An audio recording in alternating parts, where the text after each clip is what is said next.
Live from KSAT 12. Good Morning San Antonio starts right now. And we begin with late-breaking news. You're looking live at the scene of a major fire at a restaurant in northwest Bexar County overnight. A live report from Leon Springs is coming up.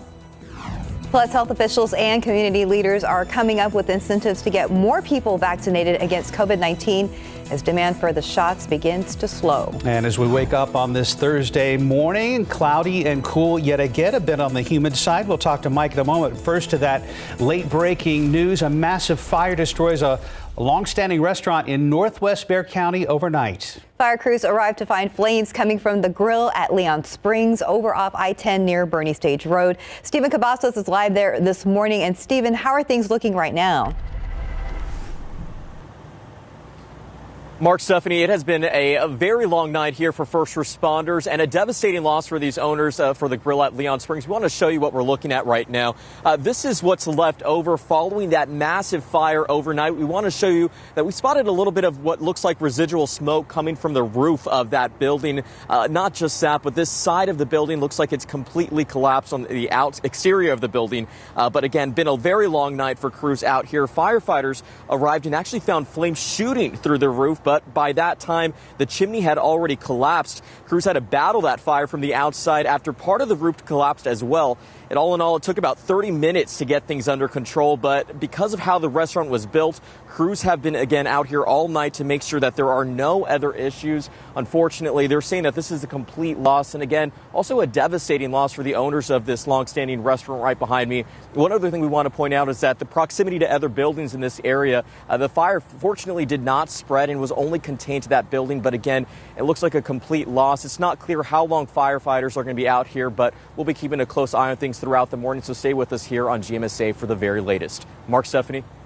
All right, Stephen Cavazos live from Leon Springs. That was a very close call as well for the Rudy's barbecue next door. Yes. So he's going to stay on the scene. All right, we'll check back with him later. But for now, let's go ahead and check in with Mike to see what we can expect today. And good morning, by the way. Yes, good morning. It is Thursday, May 13th. Yes, and yesterday turned out to be fantastic. Clouds really cleared out. We were all kind of going, where, nothing showed clouds clearing out, but I don't think anybody's going to complain about that because it was a gorgeous day yesterday. Today's going to be very nice as well. We're starting off just about the same as we did yesterday in the low 60s. Got some clouds out there as of right now. 61 in town, 57 Kerrville, Bernie Stage, 62 at New Braunfels, and Pleasanton right now at 64. Molds on the high side.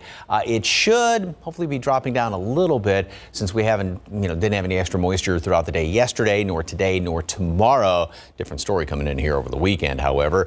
Throughout the rest of the day today, starting off, we'll be right around 60. And northeasterly wind about 10 to 15 miles per hour. 77 for a high temperature. I'm going to call it kind of a mixture of sunshine and clouds. Still going to be a nice day. Still nice humidity out there, not too humid. We'll have one more day to really dry out tomorrow. Then tomorrow night, humidity starts to come back in here. And we've got another round of rain that may last for a few days. Details on that coming up in just a couple of minutes. Steph, Mark. Thank you, Mike. A fugitive wanted in a murder case is now in custody. Investigators say he was hiding with family when they tracked him down in Live Oak early yesterday. 33-year-old Salvador Rubio is wanted for a murder case in Dallas. Live Oak police and investigators got the word he may be in the area and that family members were trying to shield him from being discovered. That didn't work. With help from area agencies, Live Oak police were able to find Rubio near the corner of Sandpiper and Leading Oak. Here's a look at coronavirus cases in Bexar County. 198 new cases confirmed, along with 4 more deaths documented to be related to COVID-19. In our hospitals, around 200 COVID patients are currently being treated. 64 are in intensive care and 35 are on ventilators. This morning, a big new incentive to get vaccinated. How about $1 million? That's what one state is now offering in hopes of getting more vaccines circulating. ABC's Alex Brachet has more.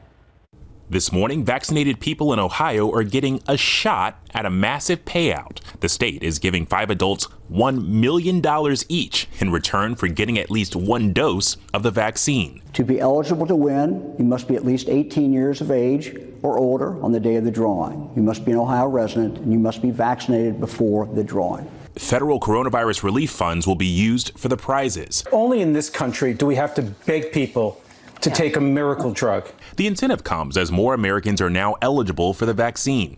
Today, major pharmacies will begin offering shots to kids as young as 12. These 14-year-old twins in Houston already got theirs. It was a lot better than I thought it would be. I thought it would hurt, but it didn't hurt at all. I think honestly, the benefits outweigh the side effects. Meanwhile, a growing COVID mystery for the New York Yankees. The team says 7 staff members have now tested positive for the virus, even though they were all vaccinated. Well, we've always known that the vaccines are not 100% effective, and I know that the Yankees themselves said they were starting to relax a little bit around each other. So I think they need to tighten up a little bit of the masking and distancing when they're not playing.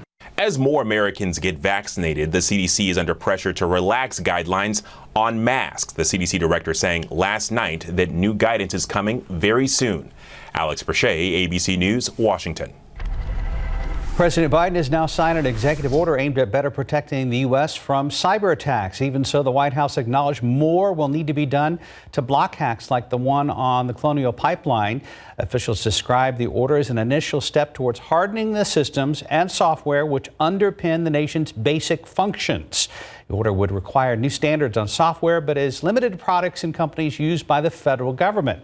And some of the requirements will need to be in place in less than a year. Congress will need to act to require private companies that control much of the country's critical infrastructure to do the same. Escalating violence between Israel and the Palestinians continues, with mob violence between Arabs and Jews erupting across Israel. Meanwhile, Hamas militants in Gaza have fired another wave of rockets deep into Israeli territory. The IDF says more than 1,500 rockets have been fired from the Gaza since Monday. Israel has responded with its own airstrikes. The Palestinian Health Ministry says 67 people have been killed, including 17 children. But Israel insists it's targeting Hamas intelligence offices. The UN Security Council will hold an open meeting on the conflict tomorrow. In a statement, President Biden said that, quote, Israel has a right to defend itself. Stocks on Wall Street will try to recover following a disappointing day thanks to inflation reports. That's after all 3 indices closed Wednesday in negative territory. The Dow dropped nearly 700 points, recording its worst day since January. The S&P 500 lost more than 350 points, and the NASDAQ lost nearly 90. The federal government's April inflation numbers showed bigger price increases than expected, prompting investors to react poorly. And time now is 4:37 and about 63 degrees right now. Still ahead on GMSA, doing some spring cleaning. We want to tell you about some of the perfect lighter weight vacuums that can make the job a little bit easier. And not good news for the San Antonio Spurs. We're going to tell you what last night's loss against the Nets means for the Spurs season going forward. And outside with Live Cam, do we need the umbrella today? Mike Osterhage is standing by with a look at your full forecast one day closer to the weekend, people. You're watching GMSA.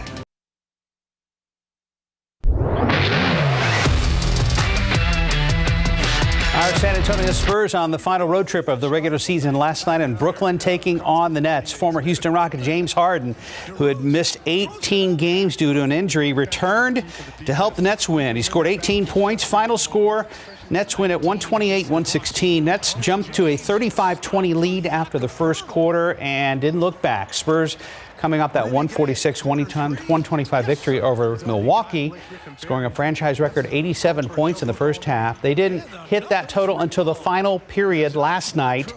DeMar DeRozan scored 21 points for the Spurs. DeJounte Murray contributed 15 points and 11 rebounds. Patty Mills scored 15, but because of the loss, the Silver and Black have now missed a chance to secure a spot in the play-in tournament. The Spurs will now have to win out to avoid their second consecutive losing season. Up next, Spurs stay in New York to take on the Knicks. Tip-off set for 6:30 tonight at Madison Square Garden. Now look at the San Antonio Missions. They're still on the road this time in Midland, but they've dropped their first 2 games against the Rockhounds. Last night they lost 9-2. San Antonio will continue this series in Midland every night, including tonight through Sunday. Next home game Tuesday versus Frisco for a 6-game series out at the Wolf. All right, well, they'll be back next week. They will. Time now is 4:42 and about 63 degrees right now. Good spring cleaning means bringing out the vacuum, but sometimes hauling around a big, bulky machine can make an easy job harder. Up next, we'll tell you which stick or hand vacs can offer a little more convenience. Also next, as the economy continues to recover, a first look at why some consumer prices are starting to spike.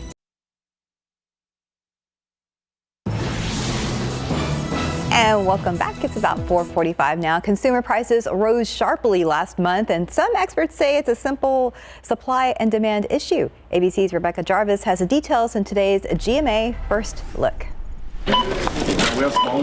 In this morning's GMA First Look, supermarket sticker shock. Food prices have increased exponentially, seafood rising almost 20%.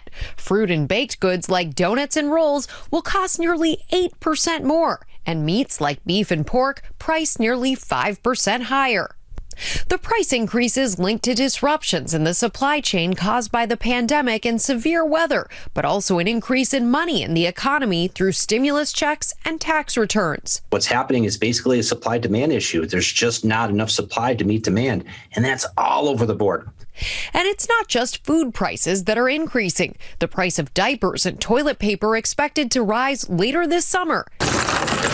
And coming up at 7 a.m., we'll give you tips to navigate these rising prices. With your GMA First Look, I'm Rebecca Jarvis, ABC News. Spending more time at home, especially with kids, probably means more messes to clean up. That's where a small vacuum can come in pretty handy. Yes, it would. 12 on your sides, Marilyn Morris shows us which ones work best and leave the rest in the dust. These two little ones are why Melissa Morris-Iona is always running her stick vac. With a 1-year-old, we are vacuuming after every meal. Small vacuums like stick or hand vacs are handy for quick cleanups, and they supplement the deeper cleaning of a regular vacuum. We found that in the past few years, the suction power has gotten a lot stronger in many larger stick vacuums. So they're even better cleaners. Consumer Reports tested several on carpets and bare floors dirtied with rice, sand, and cat hair. They also tested emissions to be sure they don't release dust back into the air. If you're tempted by the convenience of a cordless stick vac, Consumer Reports says you might want to think twice. We discovered that almost half of battery-powered stick vacs will develop problems within 5 years. The biggest being that battery life gets worse over time. Corded stick vacs are generally more reliable. CR recommends the Shark Apex Uplight Lift-Away Duo Clean. It was excellent on all types of floors and has an extendable hose built in. The Bissell Pet Hair Eraser Slim aced the pet hair test. Handheld vacs are good for those nooks and crannies in the house or car. CR recommends the Shark Ion, even though the small bin has to be emptied often. And this Black & Decker, good around the edges and getting up the pet hair. Marilyn Moritz, KSAT 12 News. It's now 4:47. Let's go ahead and check in with Mike. Should we bring our umbrellas today? No. You won't need it today. You won't need it tomorrow. Weekend, different story. And then even going into next week. So we're looking like we got another big round of rain coming in here. Is that continue into next week, that trend, Mike Osterhage? Yep. Okay. And right now, and even those few days off, there's even the potential for some stronger storms maybe to start off next week. Excuse me, more on that in just a moment. I like this. Not my greatest photo, but I love the sun with the clouds. It's a great looking photo. I love that. Thank you very much for the KSAT Connect picture. And we do have clouds hanging around here. They cleared out quite nicely, a little unexpectedly, admittedly so, yesterday afternoon, but I don't think anybody was complaining. And so that bumped us up into the mid 70s for a high, and we still had nice humidity. And right now we're at 61 degrees, about 4, almost 5 degrees below the normal average low temperature. 63 Port SA and 57 right now in Kerrville, and the humidity, these dew points are actually a little bit lower than what they were yesterday. Everybody's down in the 50s, so it is comfortable out there. No complaints, and we are going to stay on the comfortable side throughout the rest of today. In places it'll be flirting with getting above 6, in the 60-degree range, which means you can kind of feel the humidity, but still good today and also good tomorrow. But then once we get into the afternoon and the evening hours, the humidity is really going to start to come back in here, and then it's going to be sticking around, but then that's also going to be feeding more of those showers around here. So we'll just get right to it as far as the computer models. I think I'm going to call it kind of a mixture of sunshine and clouds. This one, I believe, kind of does a little too much in the way of clouds today, but I don't think we'll have quite the sunshine we had yesterday. It's still a good-looking day, and same thing really tomorrow. Even though this one shows a lot of clouds, I think we see more sunshine in there. Now, we go into Saturday. We'll start to get some showers in the morning, scattered about here and there throughout the afternoon. More showers, even a couple of thunderstorms, and then going into Sunday as well. And some of those on Sunday may be dumping some heavy rain. There is going to be that potential for a couple of isolated heavier downpours. Going into Monday then, looks like kind of a damp start. And then Monday night, and this is where right now, and again, it's still a few days off, obviously, but it's looking like the atmosphere wants to be very volatile again on Monday. So there is the potential, just an early indication of it, that some of those storms could be kind of on the strong side Monday night. But we'll still have more rain Tuesday and even into Wednesday of next week. So advice, cut the grass today or tomorrow, because you're not going to have a chance really over the weekend or into next week. And then you're going to need a sickle to cut it. 70 today at noon, 77 for high temperature, partly cloudy skies, I'll call it. And then tomorrow, still a decent day, and we'll start off 60, get up into the 80s. Now, over the weekend, humidity, by the way, comes in late tomorrow night. We will have rain chances, maybe a couple of heavy downpours, potential right now on Sunday, and maybe a couple of strong ones, potentially severe. And again, a few days out still, but just an early indication that would be late Monday, but still more rain going into the middle of next week. Let's see if Mike gets his mowing done or has to bring in a farm-style John Deere tractor to take care of business. A small window for you. So you're running out of time, right? Huh? What are you doing?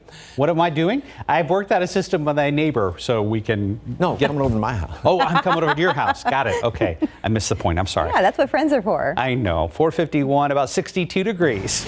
And still ahead, a popular tearjerker drama coming to an end after 6 seasons, plus a big honor for the Go-Go's. Here are your pick 3 numbers: 786 Fireball 4. Daily 4 numbers: 1309 Fireball 6. Cash 5, 3, 18, 20, 22, 30. And Lotto Texas 5, 11, 19, 38, 50, 54.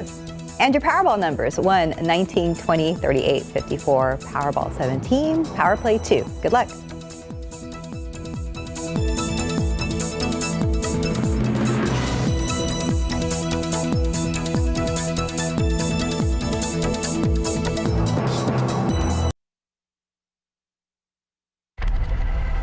Ellen DeGeneres calling it quits, plus the first all-female band getting into the Rock and Roll Hall of Fame. For the latest on what's happening in Hollywood, here's ABC's Jason Nathanson. The Go-Go's finally have the beat, getting into the Rock and Roll Hall of Fame, the first all-female band to get the honor. We've always felt kind of like outsiders. I mean, first rock and roll was a boys' club for so long. The Go-Go's guitarist Jane Weedland telling ABC Radio that the Rock Hall is one of the ultimate symbols of success. Like, if you get in that club, you're really in. And that feels really good. Also getting in this year, Foo Fighters, Jay-Z and Todd Rundgren, and Tina Turner and Carole King are in for a second time, this time as solo acts.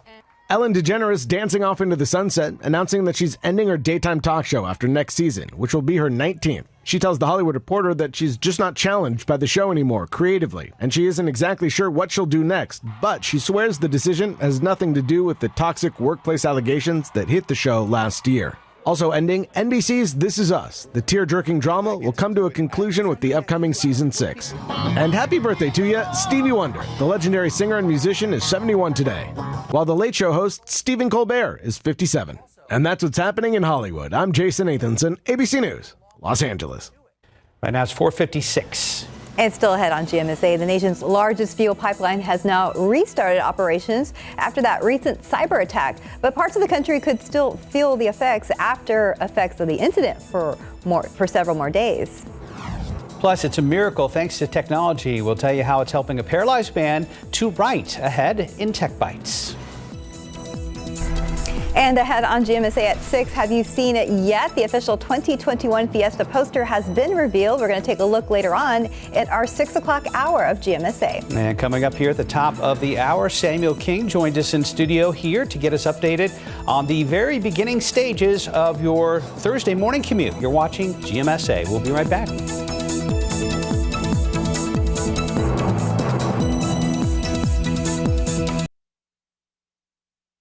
Live from KSAT 12, Good Morning San Antonio starts right now. An overnight fire destroys a long-standing restaurant in northwest Bexar County. I'm Stephen Cavazos. Coming up this morning on GMSA, the devastating damage owners are now faced with.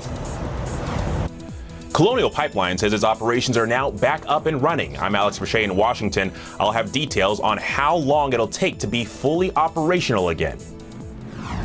Another unusually cool start to our day here in South Texas. Mike Osterhage is standing by with your local forecast. Good morning. It's Thursday, May 13th. We begin with late breaking news. The owners of the grill at Leon Springs now faced with a devastating loss after that restaurant is destroyed by flames. That fire broke out near I-10 at Bernie Stage Road in northwest Bexar County before 1 this morning. And that's where we find our Stephen Cavazos live, where crews still remain on the scene. Mark, Stephanie, moments before we came up for this newscast, that fire broke out actually again here at the roof at the grill at Leon Springs. This is what fire crews were actually we're still on the scene for, to make sure that there was not going to be any other issues that had arisen because of this fire. But it looks like we're starting to see flames pick up again here at this restaurant. Now, this all started, of course, just before 1 this morning, but this massive fire destroyed this restaurant. If you can take a look right here, I mean, the smoke continues to billow even just now as we're seeing those flames getting a little bit stronger, and they've been getting a little bit stronger over the last few moments that we've actually been standing out here. Now, crews initially got to this scene again just before 1 this morning and found flames shooting from the roof of the grill at Leon Springs. And by that time, the chimney had already collapsed. Now, they battled those flames from the outside, but because part of the roof had collapsed, it was very difficult for them to actually get this under control. Now, a spokesman for the San Antonio Fire Department does tell us there was a small walkway between the grill at Rudy's Barbecue, but these crews were able to keep that restaurant safe. Now, that fire was contained to just this building, but this is going to be a total loss. But we want to bring it back to this shot here if we can. Those flames look like they're getting a little bit stronger again since we've actually been monitoring it out here. Just to give you a little bit more context, this long-standing building actually was the first macaroni grill here, established here in 1988. So a devastating loss for this owners, for this community. And as that fire rages on this morning, we will continue to bring you the very latest on this breaking story. Mark, Stephanie, back to you. And of course, Stephen's going to give us the latest all morning long out there live at the scene. All right, you step outside this morning and it's still a very pleasant morning. We've got temperature right now at 60. Dew points remain on the low side. Breeze out of the north primarily, about say 10 miles per hour. We're going to see 10, 15 mile per hour winds throughout the day. Get up into the upper 70s later on today. Sort of a mixture of sunshine and clouds. A good looking day. Another kind of roll down the windows sort of a day. The aquifer from all the rain that we've been having did go up 0.4 of a foot in yesterday's reading, and the allergens, a lot of mold after all that rain. Hopefully it's going to be dropping down a little bit before our next round of rain moves back on in here. Yeah, as far as the humidity, it is actually lower. Dew point temperatures, measure moisture in the atmosphere, have dropped down compared to this time yesterday, down about average of 5 degrees or so, even a little bit drier down here along the Rio Grande. And it's still going to be very pleasant, like I said, throughout the day, but well, we'll talk about the weekend in a second. Cloudy, pleasant this morning, and sort of a mixture of sunshine and clouds later on today. Again, not too hot. We will be on the below normal side, about anywhere from 5 to 10 degrees below the normal, the average high temperature. And tomorrow, I'm going to call it last of the really nice days because we'll still have decent humidity throughout most of the day. And then tomorrow night, the humidity starts to come back in here, and then we'll start to see some rain move in here. And over the weekend, we are going to have showers and storms, maybe even a couple of heavy downpours on Sunday, and temperatures will be in the 80s.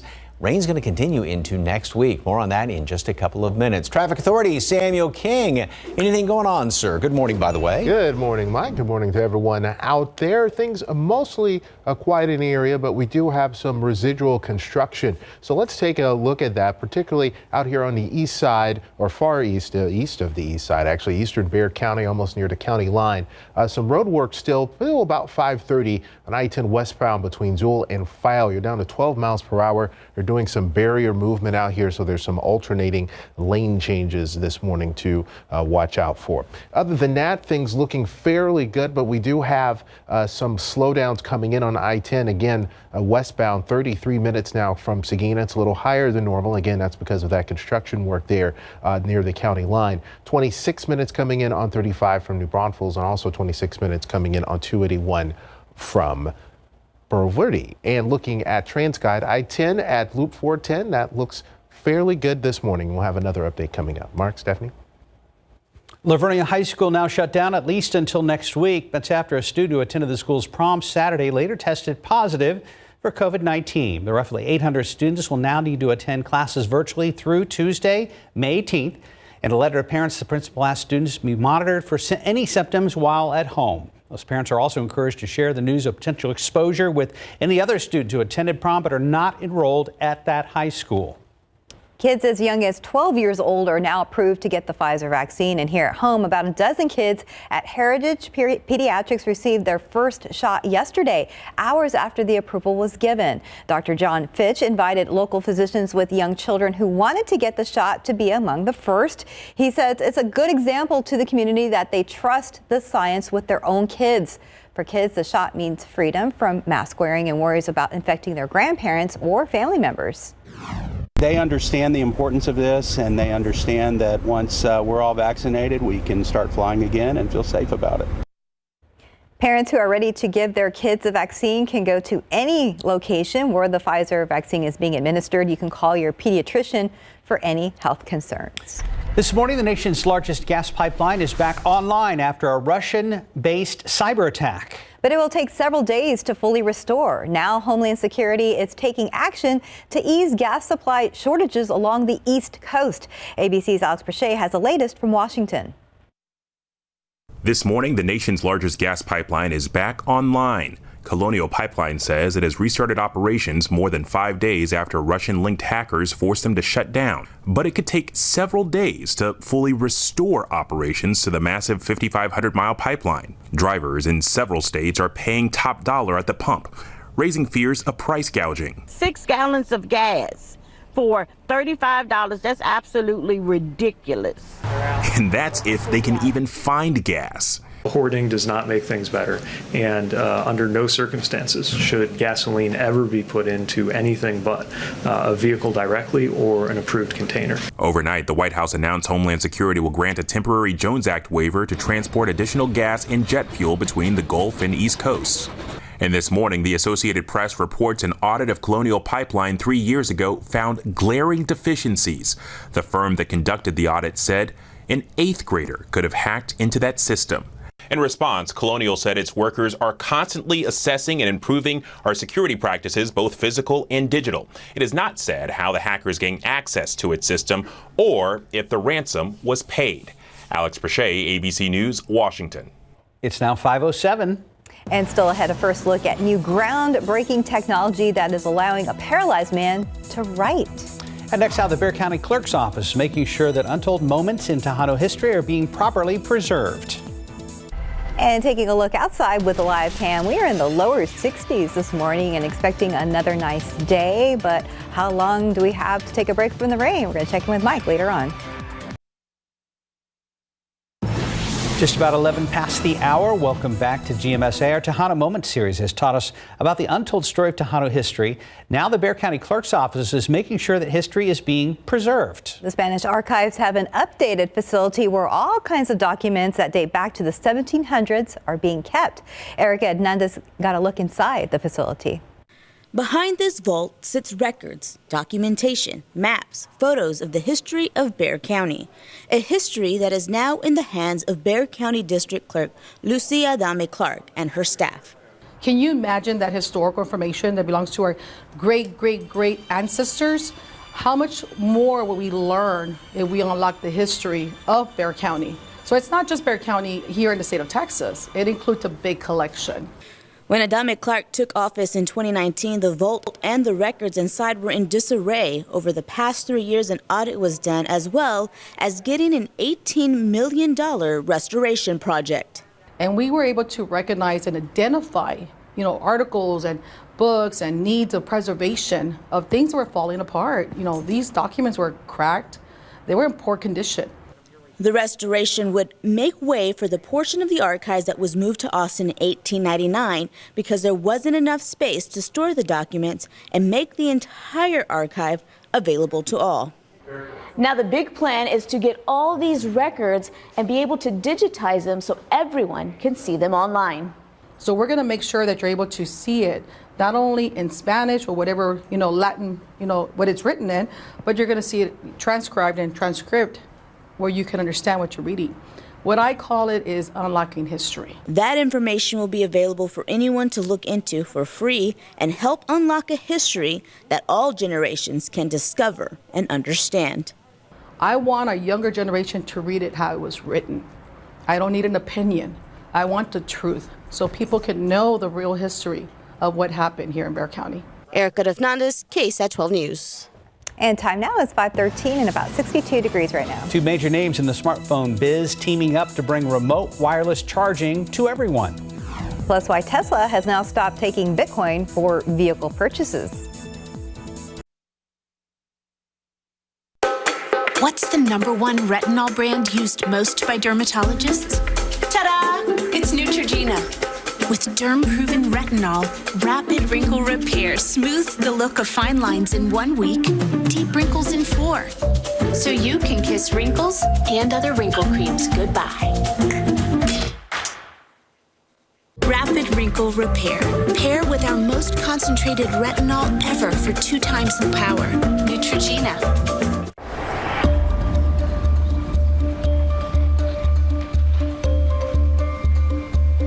Free, free, free.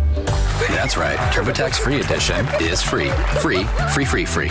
I brought in Ensure Max Protein with 30 grams of protein. Those who tried me felt more energy in just 2 weeks. Here, I'll take that. Ensure Max Protein with 30 grams of protein, 1 gram of sugar, and nutrients to support immune health. 5:16, scientists have developed a device that enabled a paralyzed man to type on a computer by imaging handwriting. ABC's Andrew Dimbert has details in this morning's Tech Bites. In today's Tech Bites, mental handwriting, a new experimental device claims to turn thoughts into text. In a test, tiny sensors inserted in the brain allowed a paralyzed man to type accurately just by thinking about what he wanted to type. Motorola is developing remote wireless charging for its smartphones. It's teaming up with a company that specializes in over-the-air power delivery. That means no need for wires or a charging pad. The technology beams power 10 feet or more using radio waves sent from a charging hub.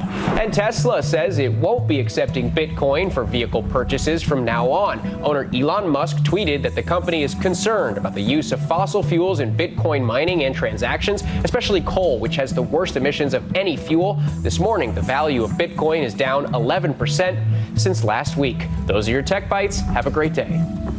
5:17 on your Thursday. Go ahead and check in with Samuel King. Drivers are getting a little bit of a break from the rain today. Yeah, a little bit of a break from the rain, but we still have some issues out there, particularly in eastern Bexar County this morning. We have some issues there on I-10 heading westbound into San Antonio. So let's head over here to the wall. They were doing some barrier work here between Azul and File Road. So you have some delays down to 22 miles per hour. There's some alternating lane closures there on the main lane. So that should be wrapping up here in the next 10 minutes or so. So that might ease those delays, but what's that doing to your travel time coming in from Seguin? 33 minutes right now. So there's a bit lower, a bit higher than normal, a bit lower speeds than normal, a bit higher travel time than normal. You see the other ones there are fairly normal. Mike predicted this yesterday, and it is happening. This is canceled this weekend because of the rain. So there you go. He's a prognosticator in a lot of ways, and includes highway projects that will have to be postponed. They're going to try again next weekend, I-10 and Bernie. Again, will be open this weekend. That project they're doing is going to be postponed 1 more week. Here is I-35 at FM 3009. That looks fairly good this morning, guys. Yep, he's Mr. Crystal Ball. It's good. Even a blind pig gets a truffle every once in a while. Oh, stop it, Mike. Yeah, but that's just a sign of what's to come this weekend. We do have a lot more rain, and there may be a couple of heavier downpours around the area this weekend. All right, yesterday, beautiful sunset. It's a great-looking picture. Thank you very much for the KSAT Connect picture. Please remember, turn your phone sideways so it fills that whole screen with a beautiful shot like that. And this morning, we are starting off with some clouds. No problems out there. Again, you might want to grab a light little jacket because temperatures are down in the low 60s and even 50s in parts of the hill country. Yesterday, we did muster 76 degrees. Skies cleared out very, very nicely. 79 down in Cotulla and sure beat the couple of days ago when it was in the 90s and even triple digits down there to the south and west. So that front did actually move on through here. And today it's going to be about, say, maybe a little bit warmer, going for mid and upper 70s around the area. I think we'll still have kind of a mixture of sunshine and clouds throughout the day today, but still a good looking day with lower dew points. Now, tomorrow it's still going to be pleasant, and then overnight into the weekend, humidity is really going to come back in here, and these dew points are going to be getting up well up into the upper 60s and 70s, and that's going to once again be combined. It's not just going to be humid out there, but there's triggering mechanism, and so that is going to help to feed some of those, well, in some cases, some potentially heavy rain as we go into Sunday and then even maybe the middle part of next week. So mixture of sunshine and clouds around today, tomorrow. About the same situation. Then Saturday, we get the rain starting to move on in here, and a couple of thunderstorms thrown in as well. Sunday may have a few heavy pockets of some showers around as the day rolls on Sunday. Monday, more rain around the area, and then going into Monday night, some of those storms may be on the stronger side Monday night. There is that potential. And then another band of rain, another impulse is going to be coming on in here, and that's going to keep us with the rain threat even going into the middle part of next week, even going into Wednesday. And once again, around the country, with a couple of exceptions, Florida and the desert Southwest, it's cool around the country, and one freezing reading up there at International Falls. And again, we're in the middle of May right now, and everybody's below normal. 70 at noon today, partly sunny skies, and then a high temperature today up to 77. Yeah, it's sort of a mixture of sunshine and clouds today. Wind out of the northeast about 10 to 15 miles per hour. Tomorrow, another pleasant start. Then we make it up into 83 degrees. Over the weekend, temperatures will be low, maybe mid 80s, and better rain chances are going to be moving on in here. Maybe a couple of heavy downpours here and there on Sunday, and then Monday there is the potential late for more strong to potentially severe storms. Still keep rain around Tuesday and Wednesday. Steph, you know one of the first things Mike said to me this morning? What did he say? He said good morning, which is the nice way to start. But he's like, what's good? Gray suit, blue shirts. Way to go, Austin. We did it again. Nice. We Very did it nice. again. That's okay. Great minds think alike. Right. Like right? Bobbsey twins. The Bobbsey twins. 5:22 on your Thursday morning. And still ahead in your morning spotlight, country music star Carrie Underwood celebrating her first Las Vegas residency, plus details on a form of entertainment that requires your detective skills and your walking shoes. Here are your pick 3 numbers: 786 Fireball 4, Daily 4, 1309 Fireball 6. Cash 5, 3, 18, 20, 22, 30. And Lotto Texas 5, 11, 19, 38, 50, 54. Your Powerball numbers, we have 1, 19, 20, 38, 54. Powerball 17, Power Play 2. Good luck. Movie and music news now, including a form of entertainment you have to leave your house to enjoy. Here's CNN's David Daniel with the Hollywood Minute.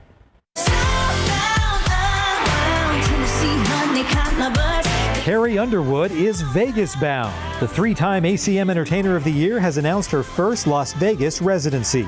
The curtain goes up on her show Reflection December 1st at the Theater at Resorts World Las Vegas, which opens in November.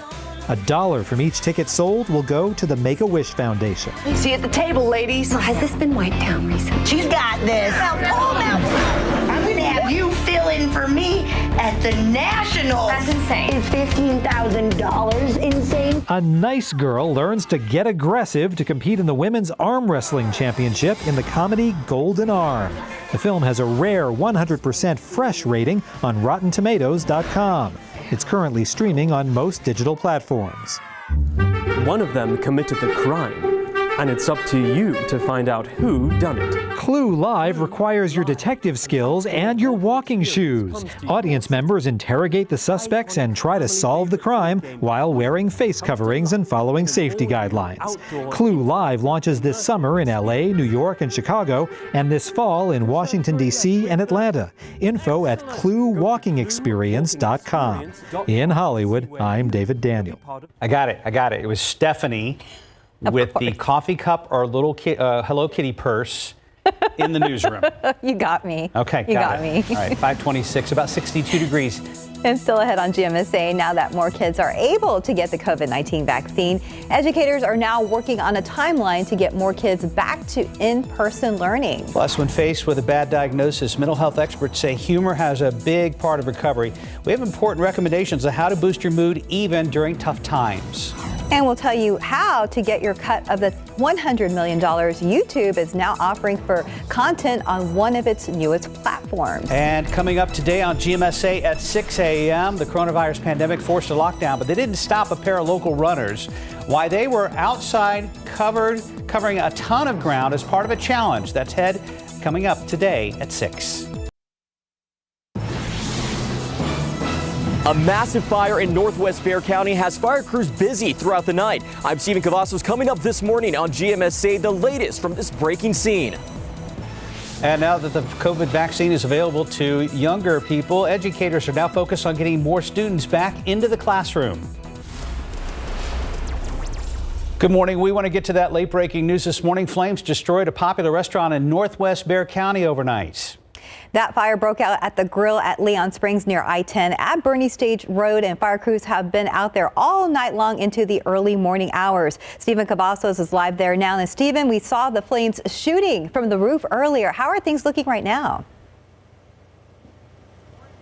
Mark, Stephanie, you can see things have dramatically quieted down here in the last half hour since we last saw you, but the damage still remains, and it is devastating out here for these owners. Just take a look at what's left behind here at the grill at Leon Springs. We still spot some smoke that's billowing from the roof there, but you can see the side of the building that we're looking at right now just completely looks like it's the roof there has fallen down. But again, smoke was billowing from the roof, continues to billow from the roof. But earlier we showed you that flames were bursting through the roof just moments ago. Fire crews actually had stayed out here to make sure that there weren't going to be any other issues after this fire broke out around 1 this morning. But again, it looks like this is going to be a complete loss according to the fire department. But because of the way this restaurant was built, it actually took crews almost half an hour to get things under control. And when they got here on the scene, they actually found those flames that were shooting from the roof of the grill at Leon Springs.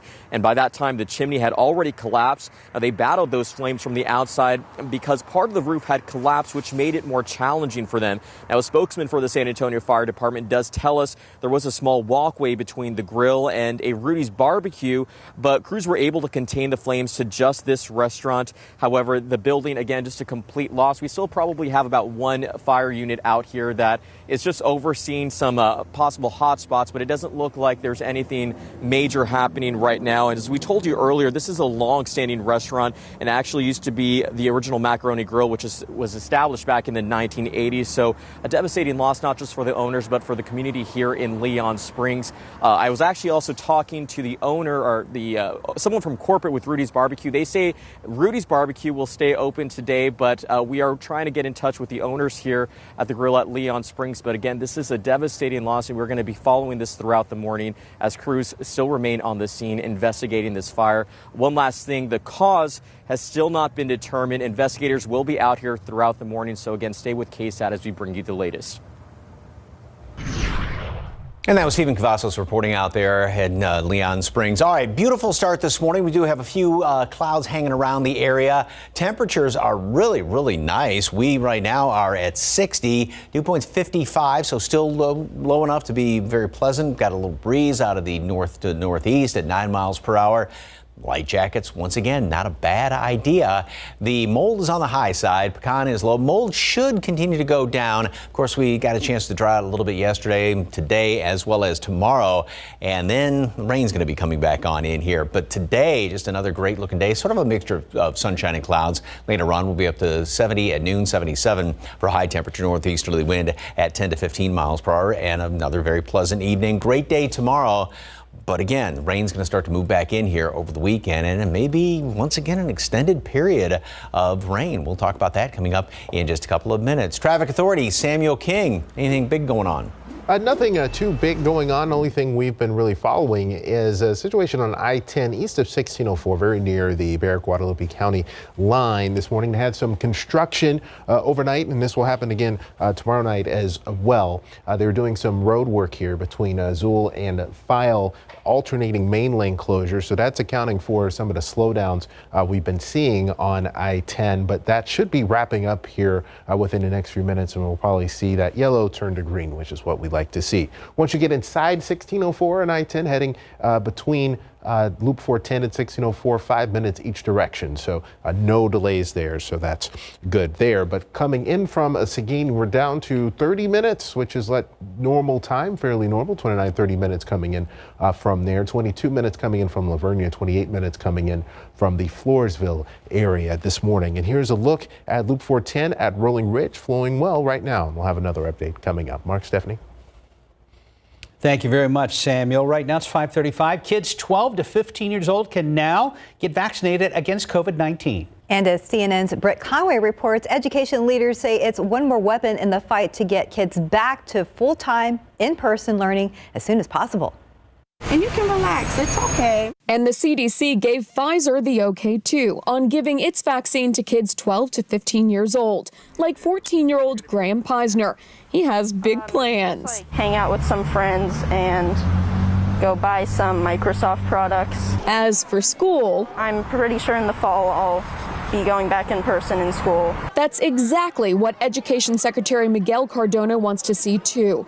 There's no reason to wait any longer. But it's a work in progress. Take a look at this map from Education Week, tracking each state's mandates. As of Wednesday, 12 states are fully open in dark blue. In 2 states, it depends on the grade. That's in light blue. Red means partial closure. 2 states, plus D.C. and Puerto Rico. But the rest of the country is in gold, which means there's no statewide order in effect.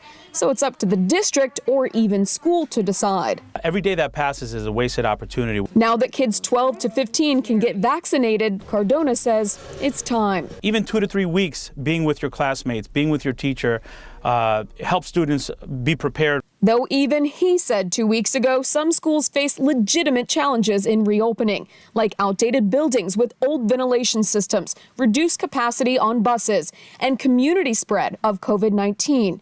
But he says help is here. This is about getting students into school. We'll see you in 3 weeks.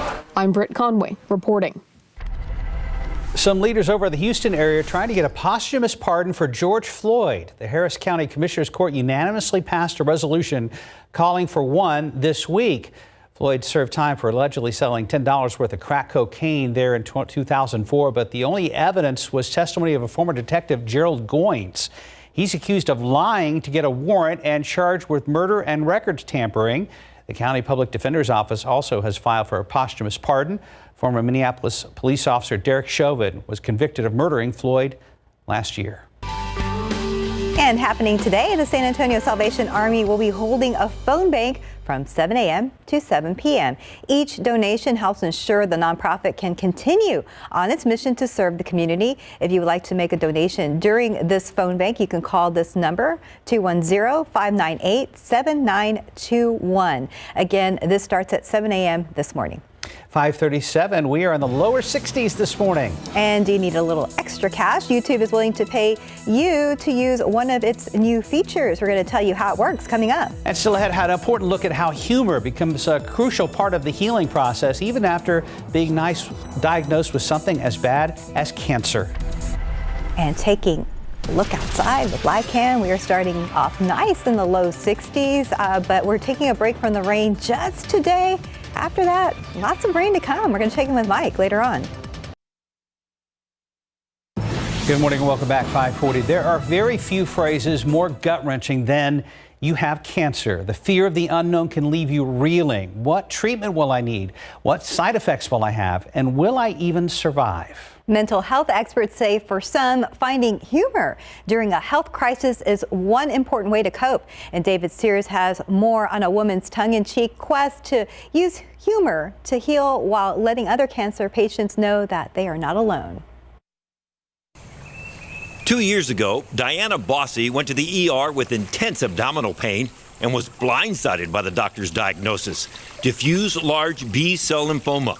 I mean, you think cancer, you think the worst, you think chemo, you think, I'm going to be so sick. Then I thought, I can't keep doing this. I cannot stay in this black hole. Instead, Diana began posting about her cancer journey on social media. Humor was my coping mechanism.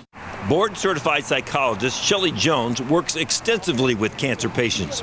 She says a good, heartfelt laugh does wonders for the soul and the body. You take in more oxygen-rich, air.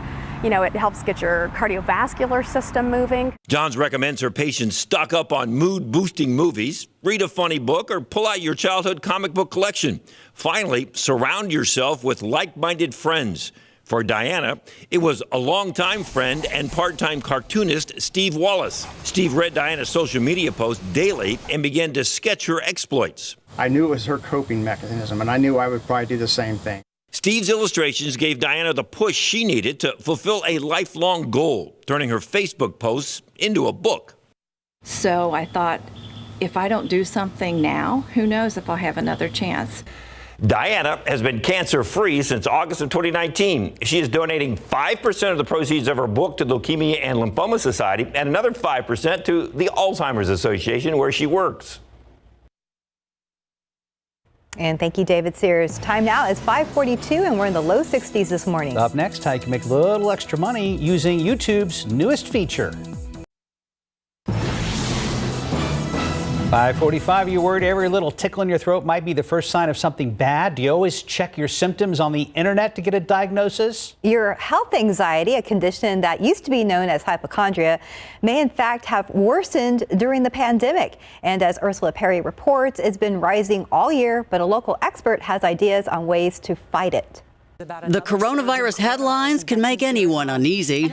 But also concerned tonight with cases now up in at least 10%. Health experts warn the U.S. is at risk of losing its progress against the virus. But if you have health anxiety, the grim statistics can send your worries into overdrive. With health anxiety, healthy patients fret, panic, and obsess over medical concerns. Despite your efforts at self-talk and whatever else you do, you can't get rid of it. If your symptoms interfere with your ability to think, perform everyday activities, or sleep, it's a good idea to seek medical help. Medications and therapy can help. Far and away, the best treatment for anxiety disorders are therapies like cognitive behavioral therapy or desensitization therapy. Some other tips? Steer clear of sensationalized media coverage. Instead, get your information directly from sources like the CDC or the World Health Organization. Avoid Googling your symptoms to self-diagnose. Try meditation, yoga, exercise, or some other healthy distractions to redirect that energy. Also, avoid caffeine, alcohol, and nicotine. They can trigger your episodes. And go easy on yourself. Battling anxiety, especially during an extended pandemic, is particularly difficult. Health experts are now saying that about 12% of the population is suffering from health anxiety right now. And unlike other disorders, men and women seem to suffer from it equally. For Good Morning San Antonio, I'm Ursula Perry. In your morning consumer headlines, Kentucky Fried Chicken is introducing new packaging this summer. The chicken chain says it's a, quote, more modern take on KFC's signature red and white colors. The image of Colonel Sanders will still be on everything. However, the new designs will more closely imitate the original signature bucket. So KFC said it's also adding reheating instructions and a brief blurb about its history. The chain is also reviving the "It's finger licking good" slogan on its buckets, a phrase that briefly vanished last year because of the pandemic. Oh, that's right. I remember that. We reported that right here. Hey, a new survey says credit card debt may be an even bigger problem for college students in the future. Researchers found that more students have credit cards than a year ago, with 53% charging to 2 or more credit cards. 40% said they have more than $1,000 in credit card debt, and 14% have more than $5,000 in debt. Study also shows that almost 2 out of 5 students do not expect to pay their entire credit card bill each month. That means they'll have to pay interest. Researchers say the increased reliance on credit cards has potential for future financial trouble. Pardon me. And speaking of credit cards, here's a way that you could possibly pay them off. YouTube will shell out $100 million to creators who use YouTube Shorts, its TikTok competitor. So the video platform says creators with the most engaging video will receive money from the fund. The money will be given out over the course of this year and next year. YouTube says to be eligible, all you have to do is post original content on Shorts. Well, as usual, traffic has really picked up in the last 15 to 20 minutes. Let's check back with Samuel King. Well, one good news is that we have one piece of good news, I should say, is sort of those delays we had on the east side of I-10, eastern Bexar County. Those have cleared up as that construction is wrapped up for the day. So that's good. As you can see here, that the yellow and red that we have has now turned to green. So that's good news there. Looking at I-10 on the northwest side coming in from Bernie, fairly normal times this morning, 24 minutes in each direction. And once you get inside 1604, 12 to 13 minutes, which is all the normal times. We've been monitoring the gas prices in our area this week after all the rush on demand and the pipeline things, and they're up 2 cents on average again, $2.65 in Bexar County on average, according to AAA Texas, $2.74 statewide, which are both still below the national average of $3.02. So just something to watch this morning. And here's 35 in Topperwine. Mark mentioned traffic building there, but still flowing well at this hour, guys. Thank you, Samuel. Beautiful picture back there. Great. And I love the caption, too. Caught the sun just before it moved to brighten the other side. Very poetic. I like that one. Thank you very much for the KSAT Connect picture. And this morning, we do have clouds hanging around here.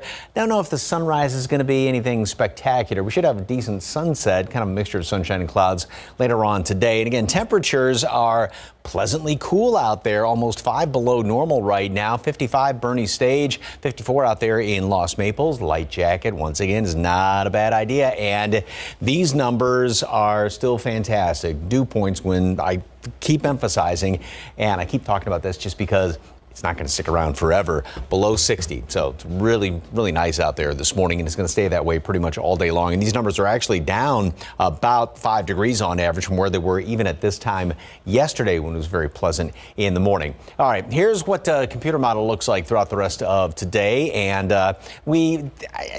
yes, we'll have a mixture of sunshine and clouds. I think this kind of does the clouds a little too much, but no rain in the forecast at all. Nothing tomorrow as well. We will have sort of a mixture of sunshine and clouds again tomorrow. Now, tomorrow night going into Saturday, then we start to see humidity come back in here. We'll have a few showers around the area, kind of scattered about, a few more as the day rolls on into afternoon, even a couple of thunderstorms popping up on Saturday, and then going into Saturday night as well. And another decent wave coming on in here. This model actually has a nice big line of showers and thunderstorms moving in Saturday into Sunday. And Sunday could actually have a couple of heavier downpours here and there around the area. Nothing obviously is showing up on the satellite picture, radar combination. And what's interesting is, just from the looks of this, there's nothing upstream for us, but we will have disturbances when the moisture comes back in here, and these disturbances which are going to be sliding on through, which actually you can see it on this graphic going in toward the weekend. Nothing really jumping out. It's almost kind of a zonal flow, which means straight west to east, which doesn't really bring about any big systems or any big temperature anomalies. But going in toward the weekend, we get these little waves moving through here and enough humidity, and that's going to trigger things. And then another low is going to be developing. And as that moves in, it's going to throw more energy in here, especially Monday. And Monday late is when we might actually see a couple of stronger, potentially severe storms. And as this low moves across the area Tuesday into Wednesday, that's going to keep some rain around here and all these kind of glitches in the atmosphere, if you will. So once the rain starts, we have the potential for another extended period of rain going into at least the middle part of next week. 70 today at noon, partly sunny skies, and kind of a mixture of sunshine and clouds later on today. Partly cloudy, call it 77. High temperature, northeasterly wind about 10 to 15 miles per hour. Another good day tomorrow, another chance to sort of dry out, and we will be right around, say, low 80s tomorrow, maybe even upper 70s, depending on the cloud cover. And then going into the weekend, humidity makes a return tomorrow night into Saturday. couple of showers, a couple of thunderstorms around here, a couple of heavy downpours on Sunday.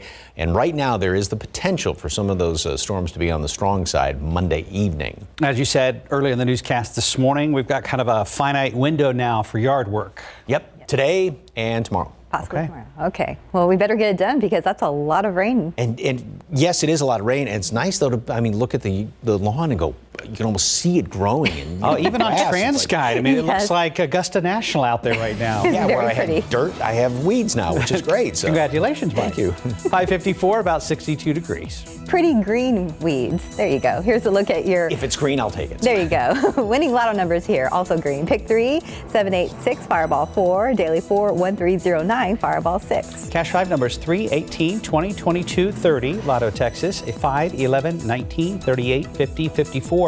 And Powerball 1, 19, 20, 38, 54. Powerball 17, Power Play 2. When it comes to San Antonio in the springtime, chances are we are going to see some hail around here. You may not be aware of the science behind it and why it happens. This week's new episode of KSAT Explains is all about hail. It's available to stream right now on KSAT.com or any streaming device. Glad you're with us this morning. Coming up next hour, GMSA, new tech from Stanford, turning thoughts into text. We'll take a look at how it works. It is truly amazing. Plus, more untold moments in Tejano history, how our county officials are making sure those moments stay safely preserved. And we're staying on top of this morning's big story here in the San Antonio area. A massive fire rips through a popular restaurant out in Leon Springs. Our Stephen Cavazza standing by from the grill at Leon Springs with the latest in a live report. And Samuel King is staying on top of traffic. He'll have the latest coming up at the top of the hour. A long-standing restaurant in northwest Bexar County destroyed in an overnight fire. I'm Stephen Cavazos. Coming up this morning on GMSA, the latest on this investigation. Tough break for Spurs fans as Silver and Black fall on the road to the Nets in Brooklyn. The season hanging in the balance. We'll tell you where they stand this morning in the NBA. Yeah, not good news for the Spurs. And taking a look outside with live cam, here's some good news here. We're in the low 60s again. I'm enjoying these cold mornings. Live from KSAT 12. Good morning, San Antonio starts right now. Yeah, on the one camera shot, almost like we had a slight sliver of sunrise there beneath the clouds. We'll talk to Mike just a second.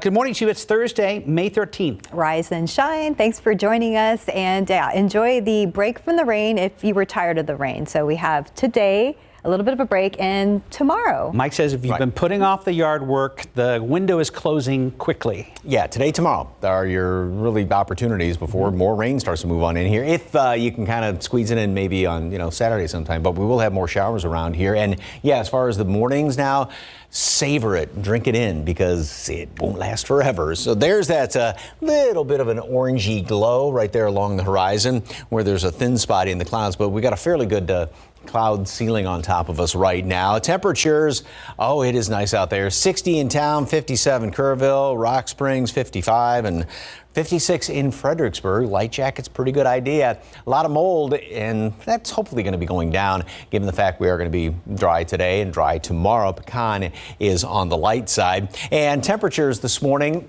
stay steady, maybe fluctuate another degree or two in the next couple of hours. And then we are going to see more sunshine as the morning rolls on. And by noon, sort of a mixture of sunshine and clouds. That's pretty much what I'm going to call it throughout the day. Partly cloudy skies, but I think a few extra clouds hanging around here. Still a very pleasant day. Humidity is going to remain pleasant, 77 degrees for a high temperature later on today. And tomorrow, like I said, another decent day, but then the weekend, that's going to be changing. So grab your umbrella and it's going to be getting a workout when you see the long range forecast. That's coming up in just a couple of minutes. Traffic Authority, Samuel King. It's been overall fairly quiet. What's going on now? Yeah, fairly quiet this morning compared to some other mornings we've had this week. We've had some residual construction here and there across the area on the eastern Bexar County and on the west side, but things looking fine this morning across much of the area, including up here in the New Braunfels area. Good morning to you. Things looking fine on 35, say Highway 46, 337. So if you need to head out in the next 15, 20 minutes, looks like things are going to be fine for you in that area. And coming into San Antonio from New Braunfels this morning, 26 minutes.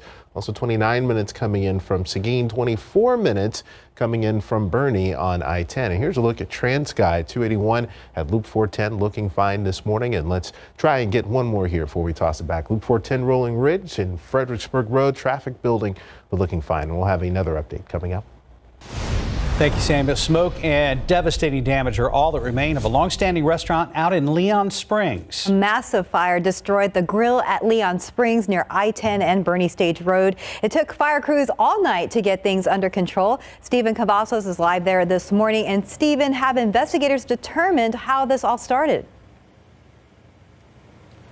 Mark, Stephanie, it's still not clear what sparked this devastating fire, but there's no doubt that there's been a trail of destruction has been left behind.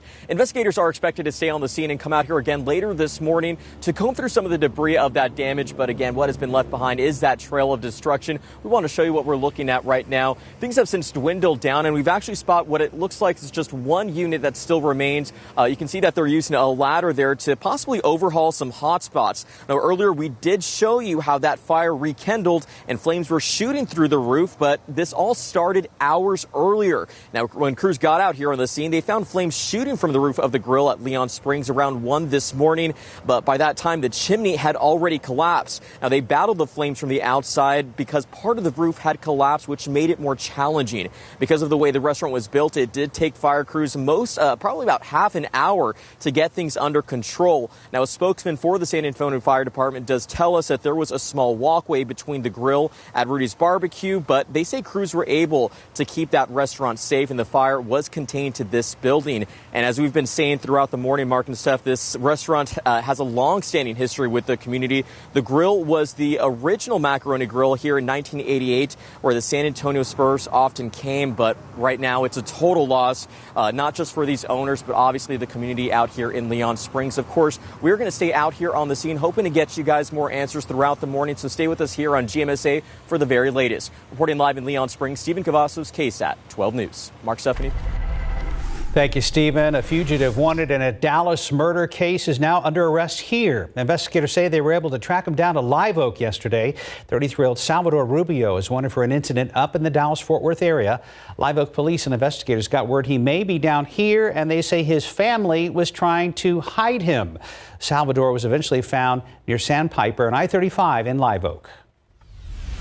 And taking a look now at coronavirus cases here in Bexar County. City health officials reporting 198 new cases. There are also 4 more COVID-related deaths. In our hospitals, there are around 200 COVID-19 patients remaining there, with 64 in the intensive care unit and 35 on ventilators. This morning, a big new incentive to get vaccinated, $1 million. That's what one state is now offering in hopes of getting more vaccines circulating. ABC's Alex Bechet has more. This morning, vaccinated people in Ohio are getting a shot at a massive payout. The state is giving 5 adults $1 million each in return for getting at least 1 dose of the vaccine. To be eligible to win, you must be at least 18 years of age or older on the day of the drawing. You must be an Ohio resident, and you must be vaccinated before the drawing. Federal coronavirus relief funds will be used for the prizes. Only in this country do we have to beg people to take a miracle drug. The incentive comes as more Americans are now eligible for the vaccine. Today, major pharmacies will begin offering shots to kids as young as 12. These 14-year-old twins in Houston already got theirs. It was a lot better than I thought it would be. I thought it would hurt, but it was not. It didn't hurt at all. I think honestly, the benefits outweigh the side effects. Meanwhile, a growing COVID mystery for the New York Yankees. The team says 7 staff members have now tested positive for the virus, even though they were all vaccinated. Well, we've always known that the vaccines are not 100% effective, and I know that the Yankees themselves said they were starting to relax a little bit around each other. So I think they need to tighten up a little bit of the masking and distancing when they're not playing. As more Americans get vaccinated, the CDC is under pressure to relax guidelines on masks. The CDC director saying last night that new guidance is coming very soon. Alex Bechet, ABC News, Washington. And right now on our website, lots of parents have been asking about the COVID-19 vaccine. We have a Q&A with a pediatrician from University Health. It's all online right now at ksat.com. You just look for the story. Time check, 6:07. And sorry, guys. Sorry, Spurs fans. The Silver and Black dropped a game on the road last night. So where does this leave them in the NBA standings? We're going to have that ahead. And how are Bexar County clerks protecting untold moments in Tejano history? We have the answer coming up after the break. And taking a look outside with live cam, we are starting in the nice low 60s this morning, and we have a little bit of a break from the rain. Some advice from Mike: do your yard work now. We'll be right back.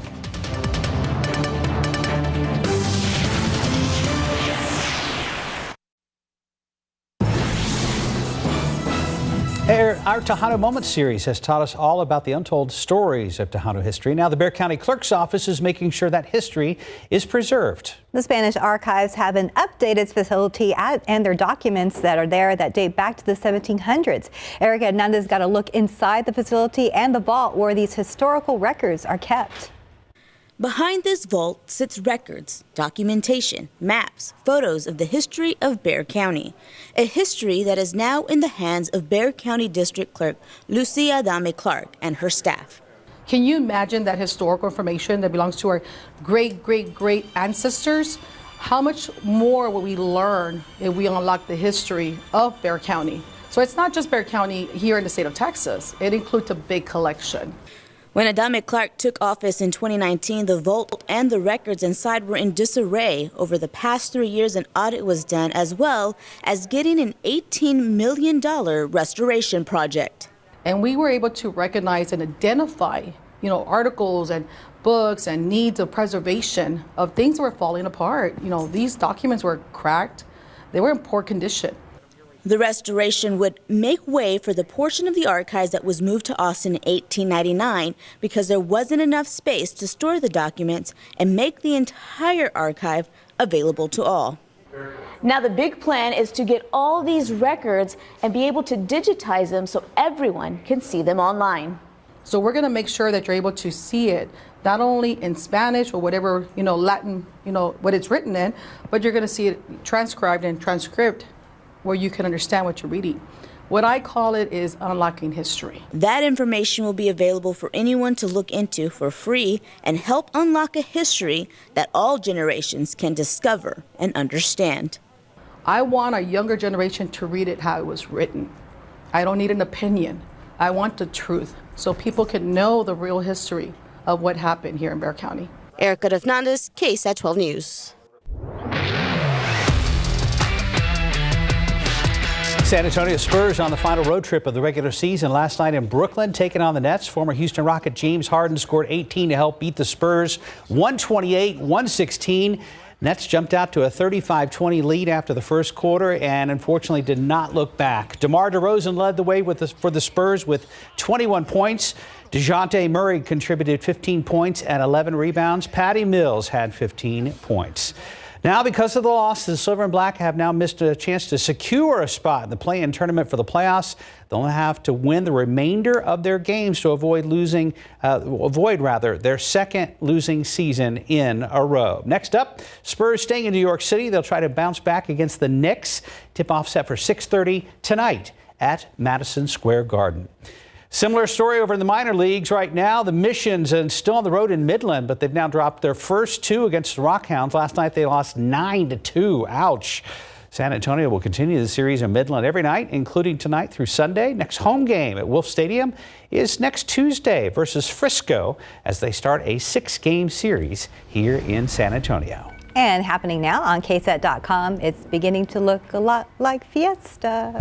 And the official Fiesta poster of 2021 was revealed last night. The poster showcases the Alamo clearly defined, then repeated in a colorful spectrum. To see the unveiling of the poster and to hear why the artist chose this pattern, just head over to KSAT.com. I love your commitment to that story. Well, yes, we're excited about it. 6:15, let's see how traffic's looking. Mr. King is standing by with the latest. Sounds like we have to get Stephanie in the studio to record a Fiesta song. I don't know about Maybe that. for the porch parade. Right? That's coming up. Hey, things looking fine though this morning. Traffic-wise, lots of green. Had some construction overnight as we've mentioned, but things are looking fine, including out to the east on I-10. Had some construction here. We'll probably have that again tonight through tomorrow morning, so just watch out for that. On 151 on the west side, looking fine right now. 9 minutes between 1604 and Highway 90 and to 1604, 8 minutes going the other way. We do typically have some delays here starting in the next hour or so, so keep that in mind. Mike called this yesterday, and we were talking about this full closure. They're going to try again this weekend, but with rain in the forecast, this has been postponed until next weekend. So again, I-10 from Bernie between State Highway 46 and Scenic Loop will be open this weekend. They're going to try again next weekend to do that bridge work. And here's a look at Loop 410 at Cherry Ridge. The sun peeking through. There's some light there this morning. Lovely looking sky, guys. Yeah, it is. It looks nice out there. You know, we're talking about it, Sam. I think it's Sing Along with Steph, and that would be a segment in the portrait, because we have the special, I believe, on June 18th. I don't know about that. We can make this happen. Yeah. We'll get a sponsorship and everything. Yes, that would be fantastic. So HEB, USA, anybody, if you're SeaWorld, Fiesta Texas, here's an opportunity. Local choirs can back. Yeah, that'd be great. Although we are excited about it. We are. Hey, and speaking of Porch Parade, don't forget entries through the 24th. That's right. So get your house all decorated up, send it in, and yeah, you can find all the instructions and directions and all that stuff online. So, all right, heading out this morning, grab a jacket.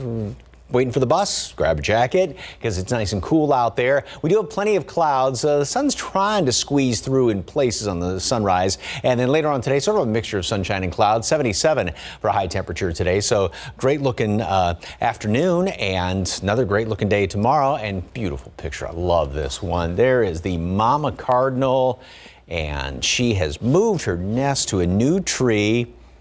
Something got to her old nest. But at least she found a new one. We're going to have babies. So thank you very much for that one, Yvonne. And there's that little sliver of the sunrise kind of squeezed in between the clouds there, but a pretty good layer of clouds sitting on top of us right now. And that's going to be sticking around through at least about mid-morning. Now, we do have some fairly dry air aloft, a little bit of that moisture there. And so we'll have some clouds kind of hanging around today. But again, another very nice day, pleasant temperatures. We are going to see very pleasant humidity, and that's going to be the case tomorrow as well, as long as we're around 60 or a little bit below that. But tomorrow night, the humidity is going to start to come back in here, and then it sticks around all the way in through the first portion or the first half of next week. And with that extra humidity hanging around here, all that moisture, that's going to be feeding some potentially heavy downpours, and also by Monday evening, potential for some strong to maybe even severe storms. So here's what it looks like on the satellite picture, and you can see the low clouds, that little shade of gray kind of coming on in here.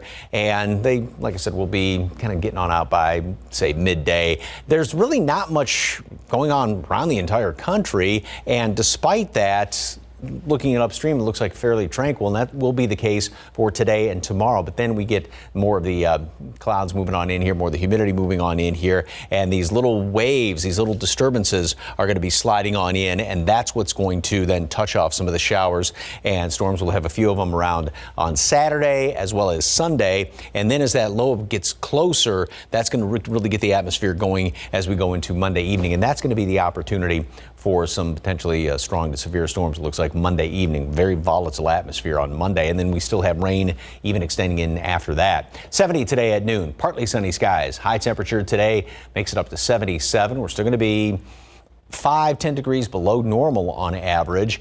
And then tomorrow, another pleasant start, 60, make it up to about upper 70s, low 80s. Depending on how many clouds kind of hang around in here. Humidity moves in late tomorrow night.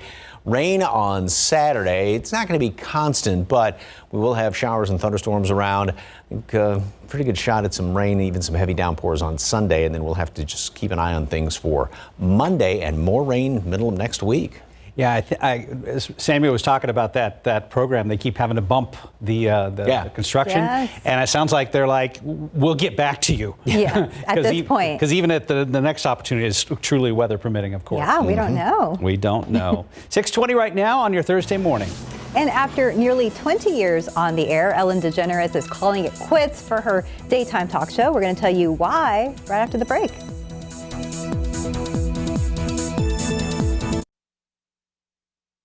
We're for those who love to discover, who know an open mind is the only kind, who don't need to travel to find something new, who know where to escape, even just for a moment, who don't need a fortune to find a gem, and who know when you spend less, you can discover even more and never, ever stop discovering. Spend less, discover more at TJ Maxx and Marshalls. Did you know Prilosec OTC can stop frequent heartburn before it begins? Prilosec OTC uses a unique delayed release formula that works to turn down acid production, blocking heartburn at the source. With just one pill a day, you get 24-hour heartburn protection. Take the Prilosec OTC 2-week challenge and see the difference for yourself. Prilosec OTC, 1 pill a day, 24 hours, 0 heartburn. We have small ones. In this morning's GMA First Look, supermarket sticker shock. Food prices have increased exponentially, seafood rising almost 20%. Fruit and baked goods like donuts and rolls will cost nearly 8% more, and meats like beef and pork priced nearly 5% higher. The price increases linked to disruptions in the supply chain caused by the pandemic and severe weather, but also an increase in money in the economy through stimulus checks and tax returns. What's happening is basically a supply-demand issue. There's just not enough supply to meet demand, and that's all over the board. And it's not just food prices that are increasing. The price of diapers and toilet paper expected to rise later this summer. And coming up at 7 a.m., we'll give you tips to navigate these rising prices. With your GMA First Look, I'm Rebecca Jarvis, ABC News. Imagining handwriting. That's the point of a new experimental device that turns thoughts to text. It was developed at Stanford University. Tiny sensors inserted in the brain allowed a paralyzed man to type accurately. Researchers say it could be used by people who can't move or speak. Tesla says it won't be accepting Bitcoin for vehicle purchase from now on. Owner Elon Musk tweeted the company is concerned about the use of fossil fuels in Bitcoin mining and transactions, especially coal, which has the worst emissions of any fuel. This morning, the value of Bitcoin down 11% since last week. After 19 seasons, Ellen Degeneres' longtime daytime talk show is coming to an end. The comedian says she no longer feels challenged by the show. This comes after reports started surfacing accusing her of being controlling and difficult to work with. Then dozens of former staffers accused the show's top producers of sexual misconduct. Ellen says she plans to wrap things up next year. Right now it is 6:25. We're in the low 60s outside. And ahead on GMSA at 6, an area school closes after a student who went to the district's prom later tested positive for coronavirus. We have those details. And Stephen Cavazos is keeping us up to date on that overnight fire that tore through a popular restaurant out in Leon Springs. He has us a live report coming up right here on GMSA. And taking a look outside with TransGuide as the sun rises. Things looking okay right now, but we're going to check in with Samuel King.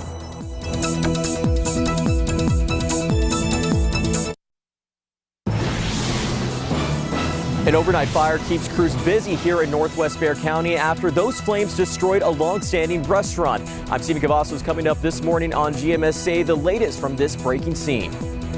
Colonial Pipeline says its operations are now back up and running. I'm Alex Verche in Washington. I'll have details on how long it'll take to be fully operational again. For a lot of South Texans, it's another cool start, light jacket kind of morning as we take a look at your Thursday morning sunrise. And a good morning to you. It is Thursday, May 13th. Thanks for joining us this morning. I am enjoying this break in temperature. We all are. Yesterday was absolutely pleasant outside, even in the heat of the day, Mike Ozdray. That's true. Yeah, clouds cleared out nicely, a little more than expected. Temperature stayed in the 70s. Humidity was very nice. So, yeah, just another good-looking one today. Check. Obviously, Steph didn't get the medium gray suit and blue shirt memo today. So, at least we have one rose among the thorns there. So, right. Yeah, we do have a nice-looking start this morning, although obviously a lot of clouds there. We're seeing a little bit of some clearing off there. We will see more sunshine mixed in with the clouds as the day rolls on. 60 right now. 54 is the dew point, which means the air is still very pleasant. Humidity's tolerable. Wind out of the north to northeast at 7 miles per hour. Light jacket's not a bad idea, especially in the hill country where we've got now obviously dew points all around the area in the 50s, but temperatures are also in the 50s out there in the hill country. So not a bad idea. Mold is high, pecan is on the low side, and cloudy, pleasant this morning. Another nice looking day today, mixture of sunshine and clouds. Again, not too hot. We'll go for upper 70s again today. Tomorrow, last of the really nice days. We'll still keep the humidity in check throughout the day tomorrow. A mixture of sunshine and clouds, upper 70s, maybe low 80s. Then the humidity comes back in here overnight into Saturday. We'll start to see some showers, a few thunderstorms around, maybe even a couple of heavier downpours on Sunday. Temperatures will be in the low, clouds will probably keep things down a little bit, low to mid 80s. And then rain is going to continue on even into the middle part of next week. All those details in just a couple of minutes. Traffic Authority, Samuel King. What is the latest, sir? Things looking relatively smooth on the roads. Just a few issues here and there, if any, this morning. So now is a good time to head out before things really start picking up here in the next hour or so, including here on the north side here of Bexar County. I-10, 281, 35, all looking fine this morning as we take a look at the travel times. 26 minutes coming in from New Braunfels on I-35, 26 minutes on 281 from Bulverde, and 24 minutes on I-10 from Bernie. 19 minutes coming in from Castroville. Do have a crash newly reported at 90 in Driftwood, and we'll check on that in our next update. We're taking a look at Transguide 35 at Nocalitos and Loop 410 at Rolling Ridge, 35 at 3009, all looking fine this morning, even if traffic is building. And again, we'll have an update coming up.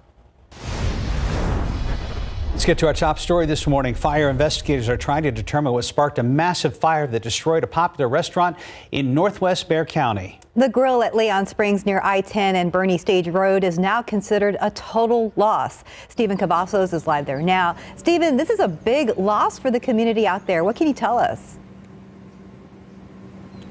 Mark, Stephanie, this restaurant has a long-standing history with the community of Leon Springs. Back in 1988, it opened its doors as the original Macaroni Grill where the San Antonio Spurs often came. But now all that remains are just a few hot spots and a building destroyed by that massive fire. Take a look at this video. This all happened just around 1 this morning. When crews got here on the scene, they found flames shooting from the roof of the grill at Leon Springs. And by that time, the chimney had already collapsed. Now, they battled the flames from the outside because part of the roof had collapsed as well, which made it more challenging for these fire crews. Now, a spokesman for the San Antonio Fire Department does tell us there was a small walkway between the grill and Rudy's Barbecue, but these crews were able to keep that fire contained to this restaurant. And of course, this building is now a total loss. But because of the way it was built, it took crews almost half an hour to get things under control. Now, they remained on the scene for a few hours to keep a close eye for any potential hotspots. Now, earlier, if you saw, we showed you how that fire did rekindle and flames began shooting from the roof of that building, but things have once again quieted down here at this restaurant. Now, investigators are expected to be out here throughout the morning, combing through that debris, trying to find some answers in what sparked this devastating fire. But again, a huge loss for these owners, a huge loss for this community here in Leon Springs. We'll be out here throughout the morning, hoping to find those answers and bring you the latest both on air and online at KSAT.com. But for now, reporting live in Leon Springs, Stephen Cavazos, KSAT 12 News. Thank you, Stephen. This morning, the nation's largest gas pipeline back online after a Russian-based cyber attack. But it will take several days to fully restore. Now Homeland Security is taking action to ease gas supply shortages along the East Coast. ABC's Alex Brachet has the latest from Washington. This morning, the nation's largest gas pipeline is back online. Colonial Pipeline says it has restarted operations more than 5 days after Russian-linked hackers forced them to shut down. But it could take several days to fully restore operations to the massive 5,500-mile pipeline. Drivers in several states are paying top dollar at the pump, raising fears of price gouging. 6 gallons of gas for $35, that's absolutely ridiculous. And that's if they can even find gas. Hoarding does not make things better, and under no circumstances should gasoline ever be put into anything but a vehicle directly or an approved container. In North Carolina, this fight broke out after witnesses say the woman tried to cut the line. Gas Buddy reports at one point 74% of all stations in the state were out of fuel. I left Huntersville this morning, checked 3 gas stations, there was none. Now I'm just hoping I have enough to get through the day and back home. Durham County employees will now work remotely to preserve fuel. Half the stations are out in Georgia, more than 40% in D.C. In Fort Lauderdale, there isn't a gas shortage, but that hasn't stopped drivers from panic buying. A lot of people are topping their tank because they're worried, because they don't really understand the situation. Overnight, the White House announced Homeland Security will grant a temporary Jones Act waiver to transport additional gas and jet fuel between the Gulf and East Coast. And this morning, the Associated Press reports an audit of Colonial Pipeline 3 years ago found glaring deficiencies. The firm that conducted the audit said an 8th grader could have hacked into that system. In response, Colonial said its workers are constantly assessing and improving our security practices, both physical and digital. It is not said how the hackers gained access to its system or if the ransom was paid. Alex Prochet, ABC News, Washington. New this morning, reports of sexual assault across the U.S. military increased by a very small amount in 2020. This comes during a year when troops were largely locked down amid the pandemic. Sexual assault reports went up by about 1%. The Army and Marine Corps saw slight increases in the number of reports, while the Navy and Air Force saw small decreases. In 2019, there were more than 7,800 reported sexual assaults. You can read more about this story on KSAT.com. Today, Palestinians are marking the end of the Muslim holy month of Ramadan as violence erupts across Israel. Hamas militants in Gaza fired another wave of rockets deep into Israeli territory, and Israel responded with its own airstrikes. More than 1,500 rockets have been fired since Monday. 67 people have died. The UN Security Council is meeting tomorrow to talk about the growing violence. Leaders over in the Houston area trying to get a posthumous pardon for George Floyd. Harris County Commissioners Court unanimously passed a resolution calling for that pardon Tuesday. Floyd served time for allegedly selling $10 worth of crack cocaine back in 2004, but the only evidence was the testimony of former Detective Gerald Goins. He's accused of lying to get a warrant and is charged with murder and records tampering. The county public defender's office has also filed for the posthumous pardon. Former Minneapolis police officer Derek Chauvin was convicted of murdering Floyd. That happened last year. Back here at home, Lavernia High School now shutting down until at least next week. This after a student who had attended prom on Saturday later tested positive for COVID-19. The roughly 800 students will now need to attend classes virtually through Tuesday, the 18th. In a letter to parents, the principal is asking students be monitored for any symptoms while at home. And kids as young as 12 years old are now approved to get the Pfizer vaccine. Here at home, about a dozen kids at Heritage Pediatrics got their first shot yesterday, just hours after the approval was given. Dr. John Fitch invited local physicians with their children who wanted to get the shot. Parents who are ready to give their kids a vaccine can now go to any location where the Pfizer vaccine is being administered. If you have any health concerns, you can call your pediatrician for more information. Happening today, starting in about 21 minutes, the San Antonio Salvation Army holding a phone bank from 7 a.m. through 7 p.m. Each donation helps ensure the nonprofit can continue its mission to serve the community right here in San Antonio. If you'd like to make a donation during the phone bank, call 210-598-7921. Again, the phone bank starts at 7 o'clock this morning. And time now is 6:39 and about 62 degrees right now. Well, as we all know, the coronavirus kept most of us in our homes. So why were a pair of Helotes runners out covering a lot of ground? We've got the answer after the break.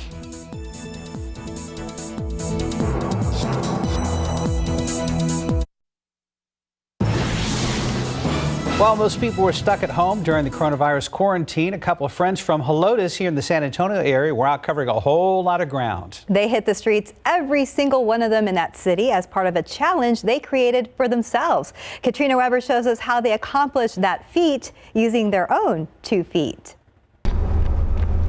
This is the sound of dedication in the dark. 2 runners chasing a goal for the day.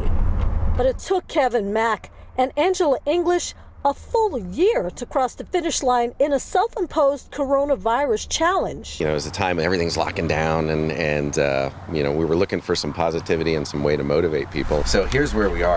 We started most of our runs right around this cul-de-sac area. These partners of the pavement began mapping out a plan in April of last year to run along every street in Helotes. There's a lot of hills in Helotes. They made up their own routes and rules, like running with no skipping allowed. Our rule was we got to go back and do it. You've got to set 2 feet on each road. Just a few weeks ago, it was finally mission accomplished. That was the last road. Basil Edge. More than 200 miles covered and colored in. You go and you run it, and it's fun to run. You feel better after, and then you get to mark those streets off. That's very motivating for me. While Old Town Helotes may hold the city's history, the runners say some of their most memorable times come from what they've seen all along the streets. That includes running into exotic animals and famous people, ballers on bikes. They turned around and came back at us, and we did a wave, and I was like, that looked like Tim Duncan. And then the second biker comes, and it was Manu Ginobili. We've seen some beautiful, beautiful areas, met so many awesome people along the way. And just in case they ever want to go back again, they already have it all mapped out.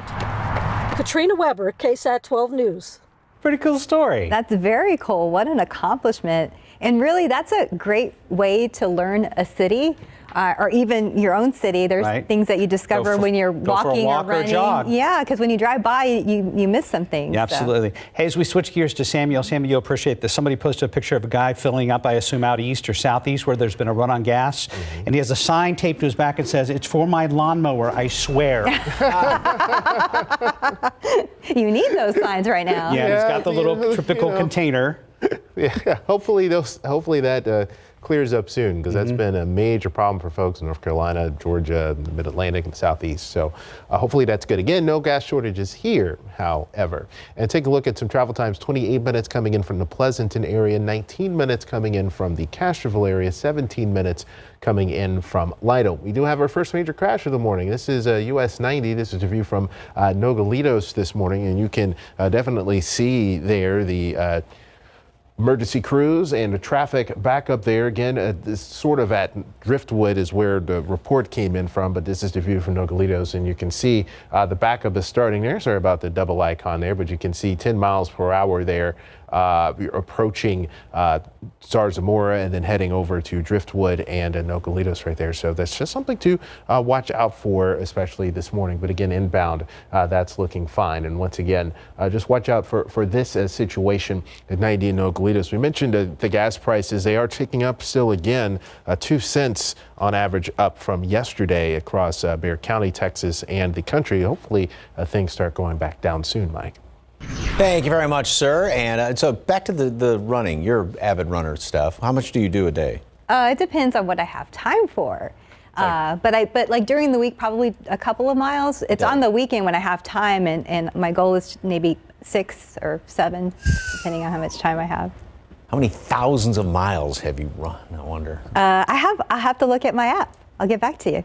Oh, okay. Anyway, great. I love the caption on this one. It's almost impossible to watch a sunset and not dream. You know, you just forget about everything and just look at that, and a beautiful picture there. Thank you very much for the KSAT Connect picture. Not a bad looking morning. Obviously, a lot of clouds are hanging around here. A little bit of sun is peeking on through. Once again, I haven't shown this in a couple of weeks, but with all the rain that we've had in the month of May and finishing up on April, but for the month of May, 2 1/3 inches of rain. That puts us 3/4 of an inch above normal for already just the first, 13 days of the month, first half of the month, basically. Since March 1st, had almost 9 inches of rain, and that's 2 2/3 above normal. And we're well above normal, obviously, for the year, 11 1/3 inches of rain. That's about 1 1/3 inches above normal, and there is definitely more on the way. So those numbers are going to be added to, and maybe in a big way, maybe too much in some places. So today, and I think this model kind of has a little too much in the way of clouds in there, but we'll still have kind of a mixture of sunshine and clouds, I'll call it. That's going to be the situation tomorrow as well. Now, tomorrow night into Saturday, moisture comes back in here. We're going to have some showers, going to have some thunderstorms around on Saturday. And on Sunday, there may be actually a couple of spots where we see a little too much in the way of some rain. Some heavier downpours are possible on Sunday. Then overnight into Monday, we'll still have some more rain around here. And Monday night, there's actually the atmosphere, now still a few days off, things can change, but right now it's looking to be very volatile, and so that may support some strong to potentially severe storms. Then Monday night, we'll have some more systems moving down in here Tuesday and even going into Wednesday. So once this rain starts, we've got, right now, it looks like at least a 5-day window of some rain. 70 today at noon, partly sunny skies. again, mixture of sunshine and clouds today. Still very pleasant, nice temperatures. Humidity is going to stay very nice. The same thing tomorrow. And then the humidity comes back in over the weekend, and those rain chances coming on in here. And again, some heavy downpours maybe on Sunday. And then Monday, a couple of strong to potentially severe storms later on, and more rain midweek, and even indications late next week, too. How many miles, Steph? Since 2012, 8,044 miles. Jeez. Well, since 2012, I've been tracking. But that is essentially running from San Antonio to London and back. How exhausting. No, I'm just kidding. It's 2012, so yeah. So in 9 years, 8,000 miles. Yeah. Right.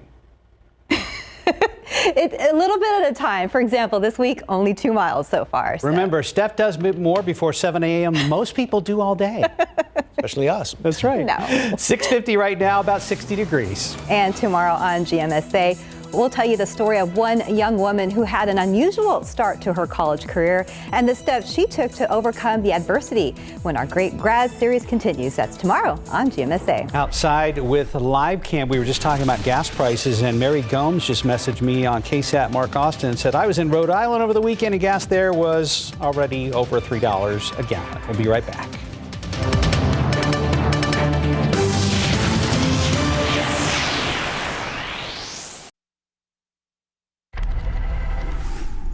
Fire investigators are trying to determine what sparked a massive fire that destroyed a popular restaurant in northwest Bexar County. The grill at Leon Springs near I-10 at Bernie Stage Road is now considered a total loss. And this all began just before 1 this morning when crews got here. They found flames shooting from the roof of the building, and by that point, the chimney had already collapsed. Now, they battled those flames from the outside because part of the roof had also collapsed, which made it more challenging. A spokesman for SAFD does tell us there was a small walkway between the grill and a Rudy's barbecue, but these crews were able to contain the fire to this restaurant, and of course it is a total loss, but because of the way it was built, it took crews almost half an hour to get things under control. Now, they remained on the scene for a few hours to keep a close eye for any potential hotspots. Earlier, that fire did rekindle, but things have since quieted down. Now, the restaurant does have a long-standing history with the community of Leon Springs. In 1988, it opened its doors as the original macaroni grill where the San Antonio Spurs often frequented, but now it's a total loss, and investigators are hoping to find some answers as to what sparked this devastating fire. Reporting in Leon Springs, Stephen Cavazos, KSAT 12 News. Later this morning on GMSA at 9 a.m. in today's Teacher Spotlight, we're going to introduce you to a teacher here on the South Side who lived in South Korea and is taking what he learned and now teaching students here. It's now 5 till 7. Let's go ahead and check back with Samuel King about that accident on 90. Yeah, we'll get to that in just a second, Stephanie and Mark. But first, some travel times across the region. 24 minutes coming in for Bernie and I-10, 30 minutes coming in from Bulverde on 281, ticking up a little bit, and then 26 minutes on 35 from the Braunfels. This is what Stephanie was alluding to. Still have crews on the scene here at 90. This is the view from Nogalitos to crashes over towards Zamora and Driftwood this morning. And you can see a couple of lanes there westbound are blocked off as they continue to clean this up. So traffic backed up to 35. So that's 17 minutes now between 35 and Loop 1604, only 12 minutes in the other direction. So this is just something to keep in mind, Mike, this morning. Thank you very much, sir. And as you saw in that picture, a lot of clouds. Sun is peeking on through there. So kind of a neat looking picture this morning with those clouds. And 60 degrees here in town, 55 Bernie Stage. Grab a light jacket. Won't need it this afternoon. Another very pleasant day, mixture of sunshine and clouds, 77 for a high temperature. Another good day tomorrow. Another opportunity to cut your grass before more rain moves in here. We're going to have more showers and thunderstorms over the weekend, maybe a couple of heavy downpours on Sunday and all the way through the middle of the week. Thank you, guys. Good advice on doing the yard work. Have a beautiful day. See you back here for GMSA at 9.